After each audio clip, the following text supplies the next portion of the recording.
La sangre de mi madre se deslizaba lentamente por la mesa del comedor, mientras yo permanecía inmóvil, con apenas 9 años y el corazón paralizado. Aquella noche comprendí que los verdaderos monstruos no siempre llevan garras, ni muestran colmillos afilados. A veces, comparten tu propio apellido. Mi nombre es Refugio Concepción Gutiérrez y hoy tengo 76 años. Mi cabello, completamente blanco, y mis manos arrugadas, esconden una historia que muy pocos conocen en este pequeño pueblo, de San Juan del Río, en el corazón de Michoacán. Para la mayoría de los jóvenes, soy simplemente la dulcera de la plaza, esa mujer amable que vende cajeta y palanquetas los domingos por la mañana, siempre con una sonrisa en los labios y una palabra cariñosa en la boca. Pero si alguien me mira con atención, notará que mis ojos guardan una tristeza antigua, imposible de ocultar. Son cicatrices invisibles, restos de una vida que comenzó destruida, y que, con mucho esfuerzo y dolor, logré reconstruir. Contar esta historia remueve algo profundo dentro de mí, pero siento la necesidad de hacerlo. Por eso, antes de seguir, les pido que me acompañen en este relato, porque necesito sentir que alguien me escucha, después de tantos años de silencio. Nuestra casa estaba a unos 3 kilómetros del centro del pueblo, al final de un camino de tierra que en temporada de lluvias se convertía en un barrial imposible de cruzar. Era una vivienda sencilla de adobe, con un techo que goteaba en las esquinas cuando llegaban las tormentas más fuertes. En el patio teníamos guayabos, un par de mangos, gallinas que escarbaban la tierra, y un perro callejero llamado Solo Vino, que ladraba con furia a todo lo que se movía. Éramos una familia como tantas otras de la zona. Mi papá, Gerardo, mi mamá, Concepción, mi hermano Toñito, 2 años menor que yo, y yo. Papá trabajaba en un aserradero y volvía a casa cada tarde, con el olor a madera y sudor pegado a la piel. Mamá se encargaba de todo, la casa, la huerta, la ropa que lavaba para otras familias. Y, por supuesto, de nosotros. Sus manos nunca descansaban. Siempre estaban ásperas por el trabajo constante, pero aún así, por las noches, encontraban la ternura suficiente para acariciar mi cabeza, hasta que el sueño me vencía. Las cosas comenzaron a cambiar cuando yo tenía 7 años. Papá empezó a quejarse de unos dolores de cabeza terribles, que no cedían con nada. Decía que era como tener un martillo golpeándole la cabeza, día y noche sin descanso. Pronto comenzó a irritarse con facilidad. Cualquier ruido se volvía motivo para que gritara, y mamá intentaba calmarlo. Le pedía que fuera al médico del pueblo, pero él insistía en que era solo cansancio, que pronto pasaría. No pasó. Los dolores empeoraron, y, con ellos, empezó algo que todavía me estremece al recordarlo. Papá comenzó a sufrir lo que mamá llamaba crisis. Sin previo aviso, su cuerpo entero empezaba a temblar, sus ojos se volteaban, y pronunciaba palabras sin sentido. A veces se ponía violento, rompía platos, sillas, golpeaba las paredes, hasta que los nudillos le sangraban. Eso parece epilepsia, dijo un día doña Chole, nuestra vecina que vivía a unos 500 metros. Mi primo tenía lo mismo, necesita tratamiento controlado. Mamá, desesperada, logró convencer a papá de ir al centro de salud después de una crisis especialmente grave, cuando casi provoca un incendio en la casa, porque juraba que había bichos caminando por las paredes. El médico le recetó unas pastillas, pero eran costosas, difíciles de conseguir, y papá rara vez las tomaba como debía. Decía que lo dejaban aturdido, que así no podía trabajar. Recuerdo a mamá escondiéndole las pastillas en el café, intentando engañarlo. Pero papá lo descubría y se enfurecía. ¿Quieres envenenarme, mujer?, gritaba, volcando la mesa y tirando todo al suelo. Toñito y yo corríamos a escondernos debajo de la cama, abrazándonos con fuerza, temblando de miedo. Las crisis no hacían más que empeorar. Papá empezó a ver y a escuchar cosas que no existían. Conversaba con personas que no estaban ahí, y discutía con voces que solo él oía. Había días en que papá ya no nos reconocía. Llamaba a mamá por otros nombres, y decía que Toñito y yo no éramos sus hijos, sino los de alguien que había entrado en su casa para reemplazarlos. Mamá trataba de protegernos como podía. Cuando percibía que se acercaba una de sus crisis, nos mandaba a casa de doña Cholé, o nos escondía en el cuartito del fondo, donde guardábamos las herramientas y las provisiones. «Quédate aquí calladita con tu hermano», me susurraba al oído. «No hagas ruido, no importa lo que escuches». Y escuchábamos cosas terribles. Gritos, objetos rompiéndose, el llanto ahogado de mamá, las acusaciones sin sentido de papá. A veces le gritaba que ella tenía otros hombres, que estaba robándole el dinero, que planeaba hacerle daño mientras dormía. Una tarde, después de una crisis muy fuerte, cuando por fin nos dejó regresar a casa, encontré a mamá sentada en el umbral de la puerta trasera, con un ojo morado y el labio partido. Ella intentó cubrirse con la mano, y forzó una sonrisa cuando me vio. «No fue nada, refugio», dijo bajito. Tropecé con la esquina de la mesa. Yo sabía que mentía, pero fingí creerle porque así era más fácil para las dos. Con el paso de los meses, todo empeoró. Papá perdió su trabajo en el aserradero, después de tener una crisis violenta, y amenazar a un compañero con una herramienta. Empezó a beber cada vez más, mezclando tequila con las medicinas cuando las tomaba, lo que solo hacía que las crisis fueran peores. El dinero comenzó a faltar. Dependíamos casi por completo de lo que mamá ganaba lavando ropa, y de lo poco que podíamos sacar de nuestra pequeña huerta. «¿Por qué no nos vamos, mamá?», le pregunté una noche, mientras limpiábamos los pedazos de platos rotos en silencio, después de que papá finalmente se había dormido. «¿A dónde, hija?», respondió, con los ojos más viejos de lo que deberían ser a sus 32 años. «No tengo familia viva, no tenemos ahorros, y tu papá no es malo, refugio. Es la enfermedad». Decía que, en algún lugar, dentro de esa cabeza confundida, todavía estaba el hombre del que se había enamorado, el padre que nos amaba.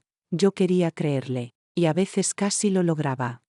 En los días buenos, cuando los dolores de papá cedían, y tomaba sus medicinas como debía, volvíamos a ver un poco del hombre que había sido antes. Se sentaba en la banca de madera del patio, nos llamaba para ver juntos el atardecer, nos contaba historias de su infancia, y silbaba canciones antiguas, mientras reparaba algo de la casa. En esos instantes, mamá lo miraba con tanto amor, que parecía que quisiera atrapar ese momento, y guardarlo para siempre. Pero los días buenos se hicieron cada vez más escasos, hasta desaparecer casi por completo. Las crisis ya eran casi diarias, y entre cada una, papá estaba cada vez más desconfiado, irritable y paranoico. Y entonces llegó aquella noche de miércoles. Nunca voy a olvidarla. Llovía con fuerza, de esas lluvias de verano que parecen querer arrancar el techo. El golpeteo de las gotas sobre las láminas de metal era tan fuerte que casi dolía en los oídos. Toñito y yo ya estábamos en la cama, fingiendo dormir. Yo, como siempre, me mantenía alerta en las noches de tormenta, porque papá odiaba la lluvia. Decía que el ruido hacía que las voces en su cabeza se volvieran más fuertes. De repente, escuché un grito de mamá. Luego, el ruido de una silla cayendo. Nada fuera de lo común. Al menos para nosotros, tristemente. Jalé la cobija sobre la cabeza de Toñito, que ya había comenzado a llorar en silencio. «Va a pasar, Toñito», le mentí, como siempre hacía, pero aquella noche sería distinta. Los gritos aumentaron. Podía oír a mamá suplicándole: «Gerardo, por favor, suelta eso. No sabes lo que estás haciendo». Y entonces escuché un ruido extraño, un golpe, sordo, húmedo, como cuando cae una fruta madura al suelo. Luego, silencio. Un silencio espeso, inquietante. Salí de la cama, aunque sabía que no debía hacerlo. «Quédate aquí, Toñito», susurré. «No salgas por nada». Caminé por el pasillo oscuro, mis pies descalzos crujían sobre la madera vieja. La puerta de la cocina estaba entreabierta, y un rayo de luz escapaba por la rendija. La empujé apenas un poco, lo suficiente para ver. La imagen que encontré está grabada en mi memoria para siempre, como una fotografía que no se borra. Mamá estaba en el suelo, su cabeza apoyada en el cemento frío, con un hilo de sangre escurriendo lentamente, formando un charco bajo su mejilla. En la mano de papá estaba el molcajete de piedra, que mamá usaba para machacar chiles y especias. Ahora, estaba manchado de rojo. Sus ojos lucían extraños, como si estuviera en trance. Las voces pararon, dijo con voz calma. Una calma que me heló la piel. Finalmente, pararon. No sé si papá me vio allí, inmóvil, paralizada por el horror. Lo único que recuerdo es que corrí de vuelta al cuarto, sin mirar atrás. Tomé a Toñito de la mano, y nos escondimos dentro del armario, cerrando la puerta con todo el cuidado posible. Nos quedamos allí, abrazados, temblando hasta que llegó el amanecer. Lo que ocurrió esa noche, y en los días que siguieron, es tan doloroso que incluso ahora, después de casi 70 años, mis manos tiemblan al ponerlo en palabras. Pero necesito contarlo, porque la verdadera pesadilla apenas estaba empezando. Cuando salió el sol ese jueves, seguíamos dentro del armario. Toñito se había quedado dormido, agotado por el llanto, y yo lo sostenía contra mi pecho. Todo mi cuerpo dolía, por estar encogida tanto tiempo, pero lo que más dolía, era el silencio que se extendía por la casa. Un silencio tan pesado, que parecía que el mundo entero había dejado de respirar junto con mamá. De pronto escuché pasos por el pasillo, y la puerta de nuestro cuarto se abrió. Refugio. Toñito, la voz de papá sonaba tranquila. Demasiado tranquila, casi normal. Por un instante absurdo, llegué a pensar que todo había sido una pesadilla, que despertaría y encontraría a mamá en la cocina, preparando café, con el olor del pan dulce llenando la casa. Pero no fue así. Papá nos encontró en el armario. Sus ojos eran diferentes, no estaban vidriosos, como durante las crisis, ni llenos de rabia, como después de ellas. Estaban vacíos.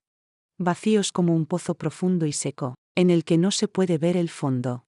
Vengan conmigo, dijo con una calma inquietante. Necesitamos arreglar las cosas. Arreglar las cosas, como si hubiera una forma de recomponer los pedazos rotos de nuestra familia. Cuando salimos, vi que ya había envuelto el cuerpo de mamá en una sábana floreada, la misma que ella usaba para cubrirnos cuando hacía frío en invierno. El piso de la cocina tenía manchas oscuras, que él había intentado limpiar. El olor a sangre mezclado con cloro me revolvió el estómago. Su papá está enfermo, pero va a cuidarlos, dijo, hablando de sí mismo en tercera persona, como si fuera otro hombre, como si ya no habitara dentro de su propia cabeza. Luego nos miró fijo. No vamos a contarle a nadie lo que pasó. Fue un accidente. Ella resbaló. ¿Entendieron? Toñito empezó a llorar bajito. Papá lo tomó de los brazos con fuerza. ¿Entendiste, niño? Ella resbaló. Asentí rápido, jalando a Toñito cerca de mí. Sí, papá, entendimos. Esa misma mañana, mientras la lluvia seguía cayendo sobre el techo, papá cavó un hoyo en el fondo del patio, detrás del gallinero. Enterró a mamá allí, sin ataúd, solo envuelta en la sábana floreada, que ahora estaba manchada de rojo. Toñito y yo lo miramos todo, desde la ventana del cuarto, incapaces de llorar, como si nuestras lágrimas se hubieran secado, del puro miedo. En los días que siguieron, papá le dijo a los vecinos que mamá había viajado a Guadalajara para cuidar a una prima enferma. Nadie cuestionó nada. La gente evitaba acercarse a nuestra casa, por las extrañezas que ya conocían de él. Doña Chole incluso se ofreció a ayudarnos, mientras mamá estuviera fuera, pero papá lo rechazó diciendo que podía encargarse solo de todo. La vida continuó, con una normalidad extraña, una calma inquietante. Papá nos mandaba a la escuela, cocinaba mal, lavaba la ropa como podía.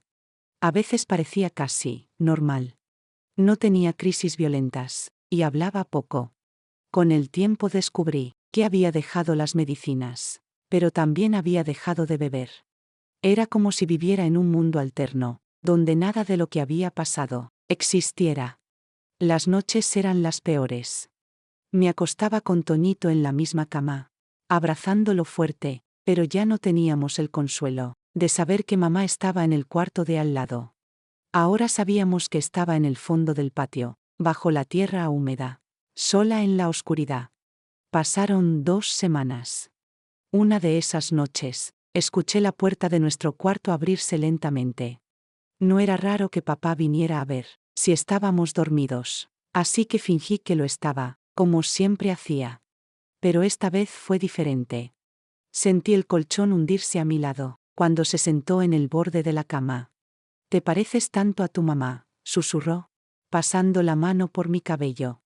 El mismo cabello, los mismos ojos. Mantuve los párpados cerrados, respirando despacio, rezando para que se levantara y saliera. Pero su mano siguió bajando por mi rostro, por mi cuello, y entendí que algo estaba muy mal. Mi cuerpo entero se tensó, el corazón golpeaba tan fuerte, que pensé que Toñito podría escucharlo. Me quedé inmóvil, conteniendo el aliento, esperando que todo terminara pronto. Aquella noche, algo en mí se rompió para siempre, algo que ningún tiempo del mundo ha logrado reparar por completo. Aprendí una lección que ninguna niña debería aprender. A veces el verdadero monstruo no vive fuera de tu casa, vive contigo. Y lleva tu misma sangre. Las noches se volvieron una pesadilla repetida. Intentaba trancar la puerta con lo que encontraba, pero papá siempre lograba abrirla. Probaba quedarme despierta, pero el cansancio terminaba venciéndome. Quería gritar, pero su mano me cubría la boca, y ese olor a tierra y sudor me perseguía incluso cuando amanecía. Durante el día, sin embargo, papá actuaba como si nada hubiera sucedido. Hacía el desayuno, nos mandaba a la escuela, y nos hablaba como si fuéramos una familia normal, solo que sin mamá. Toñito lo notaba. Sabía que algo no estaba bien, aunque era demasiado pequeño para entenderlo todo. Solo veía que yo, la hermana que siempre lo protegía, ahora lloraba escondida, y temblaba cuando papá se acercaba demasiado. Comencé a buscar la manera de protegerlo. Lo mandaba a dormir en casa de doña Chole siempre que podía, inventando cualquier excusa. Al menos así, por unas noches. Él estaría seguro. En la escuela, mis notas se desplomaron. La maestra, preocupada por mi cambio repentino, llamó a papá para hablar. Antes siempre estaba sonriendo, le dijo. Ahora no conversa con nadie. ¿Pasó algo, señor Gerardo? Es que extraña a su madre, respondió papá, poniéndose la máscara perfecta de padre preocupado. Todos la extrañamos mucho. Mi esposa está cuidando de una prima enferma, y va a tardar en volver. La maestra le creyó. ¿Quién iba a sospechar de un hombre de apariencia respetable, que además parecía cuidar solo de sus hijos? Una tarde, cuando ya no podía más, me armé de valor e intenté contárselo a doña Chole. Mi papá me hace cosas por la noche, le dije bajito, casi sin voz. Cosas que no debería. Ella me miró con una mezcla de pena y confusión. Niña, no inventes cosas. Tu papá está enfermo. A veces hace cosas raras sin querer, pero no es lo que estás pensando. Debes estar confundida. Su respuesta me cerró la boca para siempre. Después de eso no lo intenté más. ¿Quién me iba a creer? Era solo una niña de 9 años. Contra la palabra de un adulto. Los meses se arrastraban, cada día parecía una eternidad. Perdí peso, empecé a tener pesadillas constantes, y saltaba de miedo cada vez que alguien me tocaba, pero nadie se daba cuenta. O, si lo hacían, preferían no ver. Hasta que una noche, cuando el olor a tequila volvió a llenarle el aliento, y sus manos estaban más pesadas que de costumbre, entendí que no podía seguir así. Esa noche tomé una decisión. No podía permitir que aquello continuara. No podía dejar que Toñito, cuando creciera un poco más, tuviera que pasar por lo mismo. Mientras papá roncaba profundamente, me levanté en silencio. Sabía exactamente dónde guardaba mamá, un frasco de veneno para ratas, en el fondo del armario de la cocina, lejos de nuestro alcance. Sostuve el frasco con mis manos pequeñas y temblorosas, sintiendo el peso del destino en mi palma. Tenía 9 años, pero aquella noche me sentía mucho mayor. El plan era simple. Papá tomaba café negro cada mañana, fuerte y cargado de azúcar. El sabor amargo del veneno se perdería ahí. Una cantidad suficiente. Y todo acabaría. Toñito y yo correríamos al pueblo. Diríamos que papá tuvo una de sus crisis, que cayó solo. Nadie lo dudaría. Todos sabían de sus problemas. Pero mientras tenía el frasco en la mano, algo extraño sucedió. Sentí, casi como un susurro, la presencia de mamá a mi lado. Podía oler el perfume barato, que usaba los domingos para ir a la iglesia. Y una voz, que no sé si era de ella o de mi propia conciencia, me dijo muy claro: no, hija, no es así como se resuelve. No sé si fue un recuerdo, mi imaginación o el miedo a las consecuencias, pero sé que coloqué el frasco de nuevo en su lugar. Volví al cuarto llorando en silencio. Aunque no tuve el valor de seguir con aquel plan, algo despertó dentro de mí esa noche: la voluntad de sobrevivir. La necesidad de encontrar otra salida. La decisión de no ser víctima para siempre. Tenía que ser paciente, tenía que ser astuta. Tenía que esperar el momento adecuado. Y el momento llegó mucho antes de lo que imaginaba, de una forma que jamás habría podido prever. A la mañana siguiente desperté con una idea distinta. Ya no necesitaba veneno. Mi única arma sería la verdad. La verdad estaba enterrada en nuestro propio patio, justo detrás del gallinero. Esa verdad que nadie conocía, más que Toñito, papá y yo. Esa mañana me levanté con una claridad que no había sentido en meses. Mientras preparaba el café, miré por la ventana de la cocina, hacia el lugar donde mamá descansaba, bajo la tierra húmeda. No podía convertirme en alguien como él. No podía cruzar una línea que no tendría regreso. Pero sí podía exponer lo que había pasado. Podía contarle a alguien que mamá no estaba de viaje, que no había ninguna prima enferma, que su cuerpo seguía ahí, a solo unos pasos de donde yo estaba. El gobierno había comenzado un programa nuevo, para revisar las casas más alejadas del pueblo. El teniente Méndez pasaba por ahí, el primer miércoles de cada mes, para asegurarse de que los niños estuvieran bien, y que todos asistieran a la escuela. Faltaban solo 2 días para su visita. Esos 2 días fueron los más largos de mi vida. Fingí mejor que nunca. Sonreí cuando papá me hablaba. No me encogí cuando se acercaba. Preparé la comida tal como le gustaba, intentando que no sospechara nada. Al principio, papá me miraba raro, con esos ojos nublados que parecían el cielo antes de la tormenta. «Estás distinta, niña, ¿qué te pasa?», me preguntó. «Nada, papá», respondí, forzando la calma. «Solo extraño a mamá, y pensé que debía ayudarte más en la casa». Él pareció creerme. O quizás solo eligió hacerlo, porque le convenía. Esa noche, cuando vino a mi cuarto, no luché. Me tragué el llanto, el miedo, la rabia. Solo pensaba en el miércoles. En la llegada de Méndez, en la posibilidad de liberarnos. Cuando por fin llegó el día, me desperté antes del amanecer. Había mandado a Toñito a casa de doña Chole desde temprano, diciendo que necesitábamos limpiar el gallinero, y que habría mal olor. Me senté en la entrada, esperando escuchar el sonido del caballo del teniente. Cuando lo vi llegar, montado en su alazán, el corazón me latía tan fuerte, que pensé que se me iba a salir del pecho. «Buenos días, señor Méndez», lo saludé, intentando parecer lo más normal posible. «Buenos días, pequeña», respondió amable. «¿Está tu papá?» «Sí, pero todavía duerme. Tuvo una crisis anoche, y la medicina lo dejó cansado». Él asintió, comprensivo. Todos en la zona sabían de los problemas de mi papá. «¿Puedo mostrarle algo?», pregunté, con la voz apenas un susurro. El teniente frunció el ceño. «¿Mostrarme qué?». Tragué saliva, sentí mis manos temblar, y lo miré directo a los ojos. «Es sobre mi mamá», dije despacio. «Ella no está en Guadalajara. No hay ninguna prima enferma». El rostro de Méndez cambió. Sus ojos se endurecieron. Bajó del caballo sin hacer más preguntas. «Llévame», ordenó.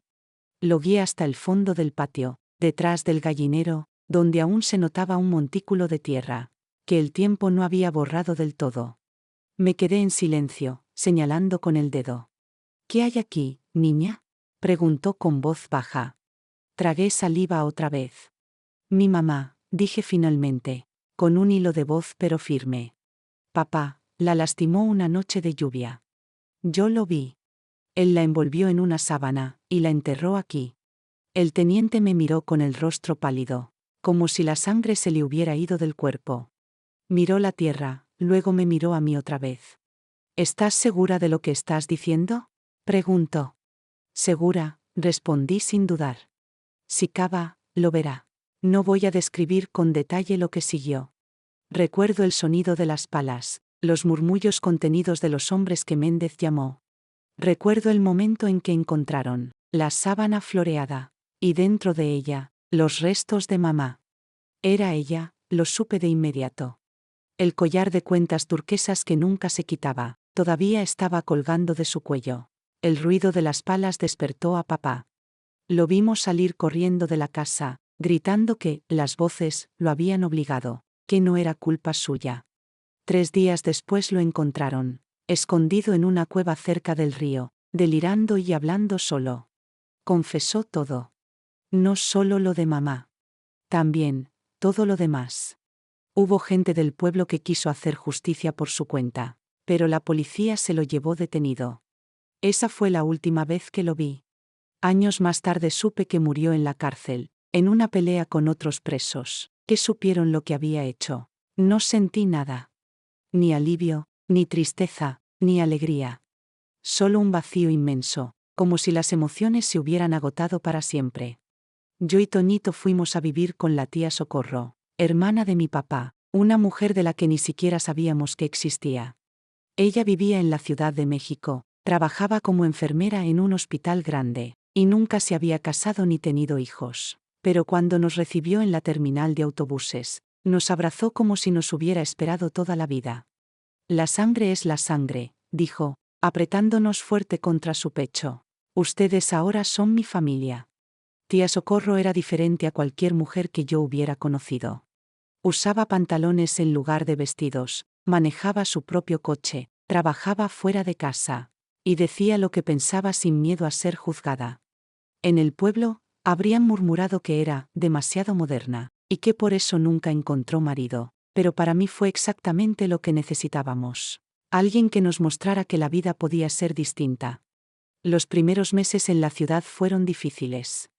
Yo despertaba casi todas las noches empapada en sudor, gritando por mamá, reviviendo el sonido de aquel golpe, el olor de la cocina, la voz de papá murmurando cosas que aún me helaban la sangre. Tía Socorro nunca se impacientaba. Cada vez que me despertaba llorando, entraba a mi cuarto, encendía la luz, y se sentaba a mi lado en la cama. Lo que te pasó fue terrible, refugio, me decía con suavidad, pero no define quién eres. Eres más que tu dolor. Un día esta herida será solo una cicatriz. Al principio no le creí. ¿Cómo podía superar algo así? ¿Cómo podía imaginar un futuro normal, después de todo lo que había vivido? Pero tía Socorro era paciente, persistente. Me inscribió en una buena escuela, y consiguió que me atendiera una psicóloga, algo que en el pueblo ni siquiera había oído nombrar. Me animó a ocupar mi mente y mi cuerpo en otras cosas: natación, pintura, música, cualquier actividad que me ayudara a crear recuerdos nuevos, encima de los viejos. No basta con sobrevivir, niña, me repetía. Tienes que aprender a vivir de nuevo. Poco a poco, las pesadillas se hicieron menos frecuentes. Empecé a sonreír otra vez, a hacer amigos en la escuela, a mirarme en el espejo, sin sentir vergüenza de mi propio cuerpo. Toñito también floreció en la ciudad. Muy pronto estaba corriendo por las calles, con los otros niños del barrio, jugando fútbol, regresando con las rodillas raspadas, y una nueva historia que contar cada día. Cuando cumplí 15 años, decidí que quería ser maestra. Pensaba en mi propia maestra del pueblo, Doña Esperanza, la única que alguna vez sospechó que algo andaba mal conmigo, pero que no supo cómo ayudarme. Imaginaba cuántos niños pasaban por lo mismo que yo, sufriendo en silencio, sin que nadie les tendiera la mano. Quería marcar la diferencia en la vida de esos niños, ser para ellos lo que nadie fue para mí. Tía Socorro apoyó mi decisión sin dudarlo, y me ayudó a entrar en la escuela normal de maestros. Fueron años duros, pero cada día valía la pena. A los 18 años ya estaba dando clases, en una pequeña escuela de barrio, enseñando a niños de preescolar. Verlos aprender, ver cómo sus caritas se iluminaban, cuando descubrían algo nuevo, fue como un bálsamo para mi alma. La vida continuó. Toñito estudió medicina, y se convirtió en pediatra, para orgullo de tía Socorro. Yo conocí a José Alberto, en una fiesta organizada por la escuela donde trabajaba. Él era padre de uno de mis alumnos. Viudo reciente, con un niño de 5 años que criaba solo. Al principio conversábamos solo de sus tareas, de lo difícil que era educar a un niño en esos tiempos, pero poco a poco comenzamos a hablar de música, de libros, de películas antiguas. Sin darme cuenta, empezamos a salir. Fue difícil para mí, porque el simple contacto físico todavía despertaba memorias que prefería olvidar. José Alberto lo entendió sin que yo tuviera que explicárselo. Fue paciente, respetuoso, esperando cada paso a mi ritmo. Cuando finalmente le conté mi historia, lloró conmigo, sosteniéndome las manos con tanta delicadeza, que sentí que por primera vez alguien me veía realmente. Nada de eso cambia lo que siento por ti, me dijo. Eres la mujer más fuerte que he conocido. Nos casamos un domingo de primavera, en 1970. Yo tenía 24 años, y, por primera vez en mi vida, sentí que empezaba a vivir de verdad. José Alberto, su hijo Marquitos y yo, formamos una familia. 3 años después, llegó nuestra hija Clara, una niña risueña, de cabello rizado, y carcajadas fáciles, que se convirtió en el centro de nuestro universo. Recuerdo que la primera vez que la sostuve en mis brazos, le hice una promesa silenciosa: nadie, absolutamente nadie, iba a dañarla jamás. Mientras yo viviera, mi hija estaría protegida y amada. La verdad que un día utilicé como arma, para liberarme de papá, no fue el final de mi historia, fue el inicio de un camino nuevo, un viaje largo y profundo, de sanación, reconstrucción, y, finalmente, de amor verdadero. A veces, cuando cierro los ojos, todavía veo la sangre de mamá, deslizándose por el suelo de la cocina. Todavía siento el peso de papá, sentándose en el borde de mi cama. Pero esos recuerdos ya no tienen el poder que alguna vez tuvieron. Son fantasmas de un pasado que, aunque siempre me acompañará, ya no puede lastimarme. Con los años entendí que la verdadera justicia no fue que papá terminara en prisión, ni que muriera allí. La verdadera justicia fue haber sobrevivido. Fue haber construido una familia sana, haber roto el ciclo de violencia, que pudo haberme consumido por completo. Aprendí que, incluso entre las cenizas de la peor tragedia, pueden florecer nuevas vidas. Los años pasaron y mis hijos crecieron. Muchas cosas cambiaron en México y en el mundo, pero las sombras del pasado nunca me abandonaron del todo. José Alberto fue un buen esposo. Me enseñó a confiar de nuevo, a creer que podía ser amada, sin condiciones. Estuvimos juntos 35 años, hasta que un cáncer de pulmón se lo llevó en 2005. Fueron años hermosos, llenos de complicidades y de amor, a pesar de las dificultades normales de cualquier matrimonio. Criamos a nuestros hijos con el cariño y el respeto que yo había aprendido de mamá, en los pocos años que la tuve, y también de tía Socorro, que nos rescató cuando todo parecía perdido. Marquitos, el hijo de José Alberto, se convirtió en tan mío, como si hubiera nacido de mí. Se graduó como ingeniero, se casó joven, y me dio 3 nietos, que se convirtieron en la luz de mis ojos. Clara, mi hija biológica, siguió mis pasos y se hizo maestra. Pero ella fue más lejos. Hoy dirige una escuela para niños de escasos recursos, en la periferia de la Ciudad de México. Toñito, mi hermano, se convirtió en pediatra. Siempre bromeaba diciendo que eligió cuidar niños, porque yo había cuidado de él, cuando nadie más podía hacerlo. A pesar de todo lo que logré construir, seguía cargando un secreto pesado dentro de mí. Durante décadas, nadie sabía la historia completa, excepto José Alberto, tía Socorro, y Toñito. Ni mis hijos, ni mis amigos, ni mis colegas en la escuela conocían mi pasado. ¿Para qué revivir esas cosas malas, refugio? Me decía tía Socorro, cada vez que insinuaba la idea de contarlo. Eso quedó atrás. Pero yo sabía que no era del todo cierto. El pasado tiene una forma extraña de alcanzarnos, cuando menos lo esperamos. Tenía 50 años, cuando sufrí mi primer colapso. Estaba dando clases a un grupo de 3er grado, cuando llegó un alumno nuevo, un niño delgado, con los ojos grandes y asustados, y marcas de dedos en los brazos. Cuando vi esas marcas, me quedé inmóvil. De repente ya no estaba en el aula. Estaba de vuelta en aquella casa, con 9 años, sintiendo las manos de papá, aferrándose a mí. Me desmayé frente al grupo. Desperté en la enfermería de la escuela, y supe que ya no podía seguir escondiéndolo. Si quería seguir viviendo, tenía que enfrentar lo que llevaba toda la vida enterrando. Fue entonces cuando empecé terapia, ya en la mediana edad. Mi psicóloga, Dora Lucía, era joven, pero su sabiduría me sorprendió. El trauma no desaparece con el tiempo, doña Refugio, me dijo el primer día. Permanece en el cuerpo, en la memoria, en la respiración misma, pero podemos aprender a convivir con él de una forma diferente. En los años siguientes, abrí puertas internas que había mantenido cerradas durante décadas. Lloré lágrimas que creí secas. Enfrenté la rabia hacia mi madre, por no haberme protegido mejor, la furia hacia mi padre, por habernos destruido, e incluso mi enojo hacia Dios, por haber permitido todo aquello. La rabia es parte del proceso, me repetía Dora Lucía. No tienes que avergonzarte de ella. Con el tiempo, comprendí que mi padre no solo fue cruel, sino también un hombre enfermo, atrapado en su propio tormento. Entendí que mamá hizo lo mejor que pudo, con las herramientas que tenía. Y, sobre todo, entendí que yo, una niña de 9 años, no podría haber hecho nada diferente. El perdón no llegó de golpe. Llegó como el agua que cae lenta, gota a gota, llenando un balde vacío. Primero perdoné a mamá, luego a mí misma. Mi padre. Bueno, con él todavía sigo trabajando. A los 60 años, tomé una decisión que cambiaría mi vida otra vez. Reuní a mis hijos, y les conté mi historia. Clara lloró desconsoladamente.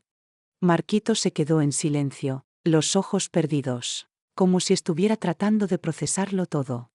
Cuando terminé, me abrazaron fuerte, con una intensidad nueva, como si quisieran protegerme de un pasado que ya no podía tocarme. ¿Por qué nunca nos lo contaste antes, mamá?, preguntó Clara. Quería protegerlos, respondí, con un nudo en la garganta. Quería que crecieran libres de este peso. Y quizás, también tenía miedo. Marquitos me miró fijo. Mamá, no tienes por qué sentir vergüenza. No eres una víctima. Eres una sobreviviente.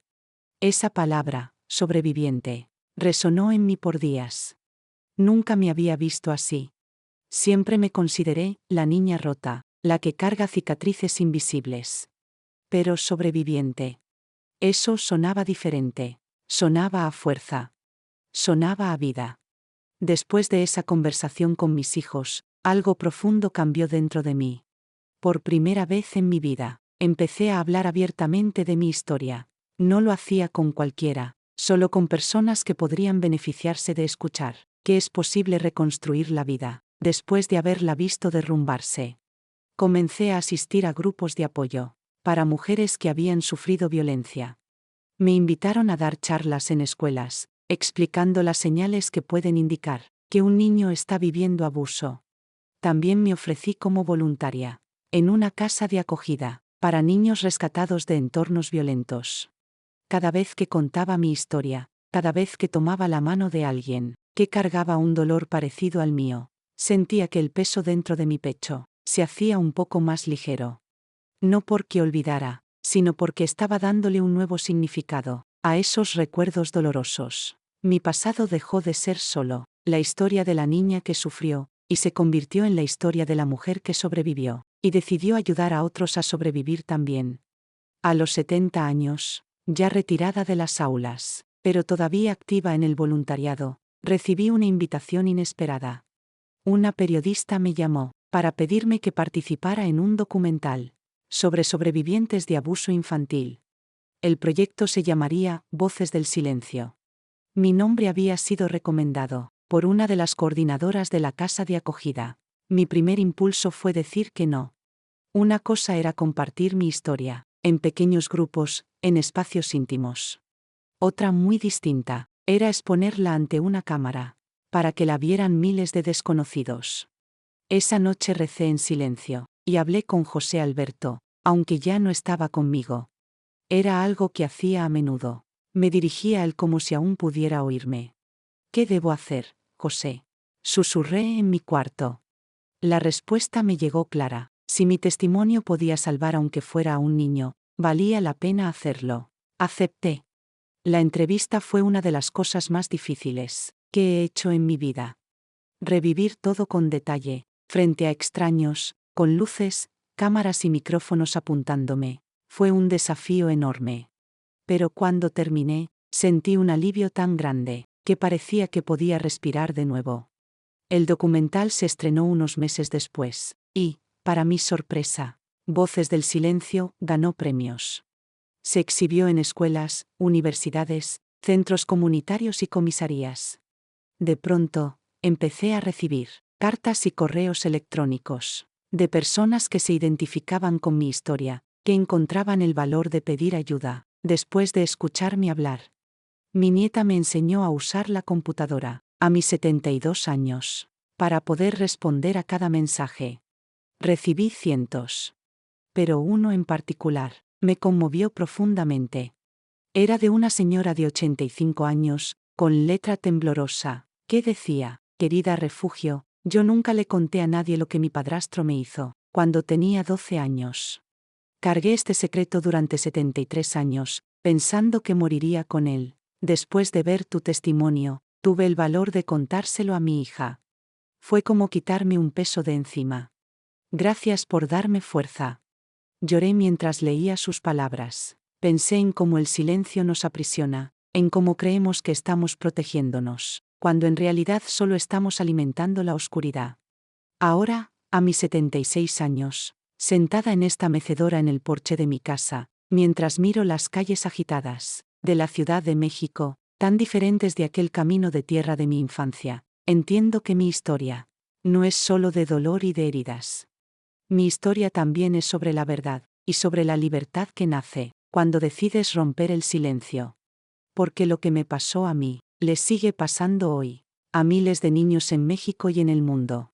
Niños que no tienen voz, que no saben a dónde ir, que viven dentro de casas que deberían ser seguras, pero que se han convertido en prisiones de miedo. Si estás escuchándome, y eres uno de esos niños, quiero que sepas algo muy importante: no es tu culpa. Nunca lo fue. Mereces ser amado, protegido y respetado. Tu voz importa. Tu historia importa. Y si eres un adulto que vivió algo parecido, y has cargado ese secreto toda tu vida, debes saber que nunca es demasiado tarde para empezar a sanar. El silencio solo protege a quien te hizo daño. Contar tu historia, por más dolorosa que sea, puede convertirse en la luz que guíe a alguien más, fuera de la oscuridad. La vejez tiene una forma curiosa de traer de vuelta recuerdos que uno cree haber dejado en el pasado. Ahora, cerca de mis 80 años, siento que el pasado toca a mi puerta, con una fuerza renovada. Es como si el tiempo, en lugar de borrar las memorias, las destilara, dejando solo la esencia, a veces dulce, muchas veces amarga, pero siempre intensa. Mis nietos suelen preguntarme cómo logré superar todo lo que viví. La verdad es que no lo superé del todo. Un trauma así no desaparece, solo aprendes a convivir con él, como un árbol que crece alrededor de un alambre oxidado, que lo hirió. La cicatriz permanece, pero el árbol sigue en pie. Cuando cumplí 65 años, hice algo que nunca pensé que haría. Volví a San Juan del Río, el pueblo donde empezó todo. Habían pasado décadas, y, sin embargo, apenas puse un pie en la estación. El corazón me tembló como si fuera aquella niña de 9 años. El pueblo estaba irreconocible. Las calles principales ahora tenían asfalto. Había un supermercado moderno, una agencia bancaria, y hasta un parque remodelado. El arroyo donde Toñito y yo jugábamos había sido canalizado. La casa donde crecí ya no existía. En su lugar, había una panadería con mesas en la acera, y un joven mesero sirviendo café. Me senté en una de esas mesas, justo sobre el terreno donde un día enterraron a mamá. El café estaba caliente y dulce. Lo bebí despacio, dejando que el calor recorriera mi garganta, espantando el frío que siempre me invade cuando visito ese rincón de mi memoria. ¿Usted es de aquí?, me preguntó el muchacho, notando mi mirada perdida. Lo fui, hace mucho tiempo, respondí. No dije más. ¿Qué sentido tendría explicar? Para él, aquello era solo una panadería. Los fantasmas que yo veía allí eran solo míos. Antes de regresar a la ciudad, fui al cementerio local. Después de que el documental ganó notoriedad, el ayuntamiento trasladó los restos de mamá a una tumba adecuada. Llevé flores, geranios rojos, los mismos que ella cultivaba, en el porche de nuestra antigua casa. Me quedé allí un buen rato, hablando en silencio con ella, contándole sobre mis hijos, mis nietos, mi vida. ¿Estarías orgullosa, mamá?, susurré antes de irme. Fue una visita de cierre, una despedida necesaria. Desde entonces no he vuelto, ni pienso volver. Hay puertas que deben cerrarse, para poder seguir viviendo. Poco tiempo después, perdí a Toñito. Mi hermano, mi cómplice, el único que había vivido conmigo, una parte de la misma pesadilla, se fue tras una larga lucha contra el Alzheimer. Fue devastador. La enfermedad le robó sus recuerdos poco a poco. Al final, ya no me reconocía. Me confundía con mamá, y, entre lágrimas, susurraba: «Mamá, tengo miedo. Papá está gritando otra vez». Sentí que mi corazón se rompía una vez más. Su partida dejó un vacío en mí, que nada ha conseguido llenar. Era como si el último testigo de mi historia hubiera desaparecido, dejándome sola con mis recuerdos, sin nadie que pudiera decirme: «Sí, todo eso pasó. No fue una pesadilla». Tía Socorro ya se había ido años antes, llevándose con ella la fuerza que nos sostuvo cuando más lo necesitábamos. José Alberto también ya no estaba. Las personas que nos ayudan a levantarnos cuando estamos cayendo, eventualmente emprenden su propio viaje, dejándonos con la tarea de seguir viviendo y de transmitir lo aprendido. Después de la muerte de Toñito, sentí la necesidad de escribir mis memorias. No lo hice para publicarlas, sino para dejar un registro de lo que viví, para que mis nietos y bisnietos algún día comprendan de dónde viene la fuerza que dicen ver en mí. Escribir fue una terapia. Cada palabra puesta sobre el papel era como colocar una losa sobre una tumba, sellando finalmente un pasado que permaneció demasiado tiempo abierto. Cuando terminé, hice copias para mis hijos. Clara lloró al recibir la suya. Marquitos la sostuvo contra el pecho durante un largo rato, antes de poder decir: «Gracias por confiarnos esto, mamá. Lo guardaremos siempre con respeto».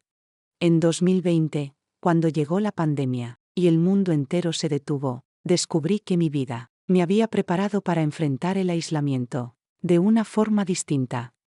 Mientras muchas personas caían en la desesperación por el encierro y la incertidumbre, yo encontraba fuerza en la memoria de otros encierros, de otras prisiones, que ya había sobrevivido. Aprendí a usar la tecnología, aunque al principio me parecía un idioma extraño. Mi nieta me enseñó a hacer videollamadas, y, de pronto, podía ver sus caritas y las de mis bisnietos en la pantalla, aunque estuvieran lejos. Les contaba cuentos, les hablaba de mi infancia, y ellos me escuchaban con ojos enormes, como si estuviera compartiendo un secreto del universo. También organicé un pequeño grupo de oración en línea, con amigas de la iglesia.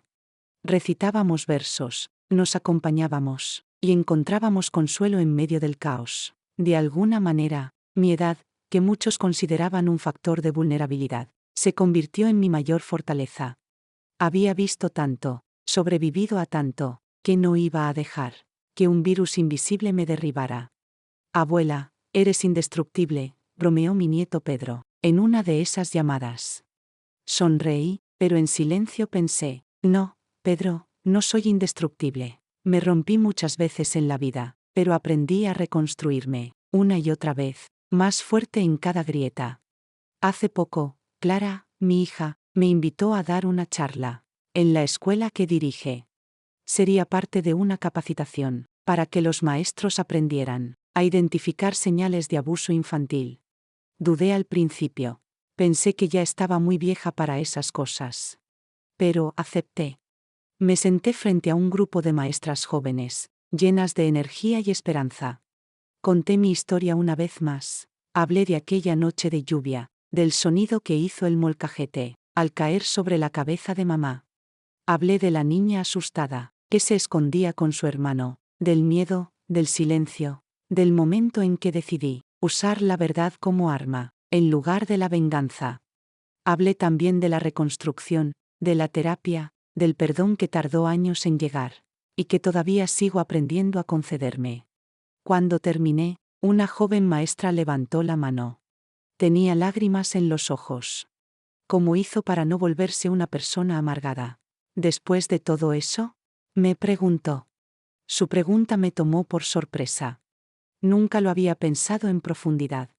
Guardé silencio unos segundos, antes de responder. Creo que fue una decisión diaria. Cada mañana, al despertar, tenía que elegir, o permitía que mi pasado definiera quién soy hoy, o lo usaba como fuerza, para construir algo diferente. No siempre fue fácil. Hubo días en que la amargura parecía la única opción posible. Pero en algún momento comprendí que si elegía el odio, papá seguiría destruyéndome, incluso después de muerto. Y no podía permitirlo. Envejecer es aprender a mirar la vida con más claridad. A mis 76 años, sé que tengo más pasado que futuro, pero eso no me asusta. Viví lo suficiente. Amé lo suficiente. Sufrí más que suficiente. Y ahora estoy en paz. Cuando miro atrás, veo un camino largo y sinuoso, lleno de oscuridad, pero también de luz. Hubo momentos tan sombríos, que no veía un palmo delante de mí, y otros tan hermosos, que sentí que el corazón iba a salírseme del pecho. Ha sido una vida completa, con sus dolores y sus bellezas. Si pudiera decirle algo a aquella niña de 9 años, escondida en el armario, mientras su mundo se desmoronaba, le susurraría: aguanta, pequeña. El camino será largo y difícil, pero lo lograrás. Un día serás una anciana, sentada en el porche, mirando el atardecer, rodeada de personas que te aman. Un día contarás tu historia, y ayudarás a otros a sobrevivir sus propias tormentas. Y ese día entenderás que, de alguna forma misteriosa, que no podemos comprender del todo, nada de lo que viviste fue en vano. Si mi historia llegó a tu corazón, te pido que la compartas con quienes puedan necesitar escuchar este mensaje de esperanza. Suscríbete para acompañar otros relatos verdaderos, de lucha, fe y superación. Porque, al final de cuentas, lo que nos salva es saber que no estamos solos. Otros caminaron por valles oscuros, antes que nosotros, y aún así encontraron su camino de vuelta a la luz. Que Dios te acompañe, hoy y siempre.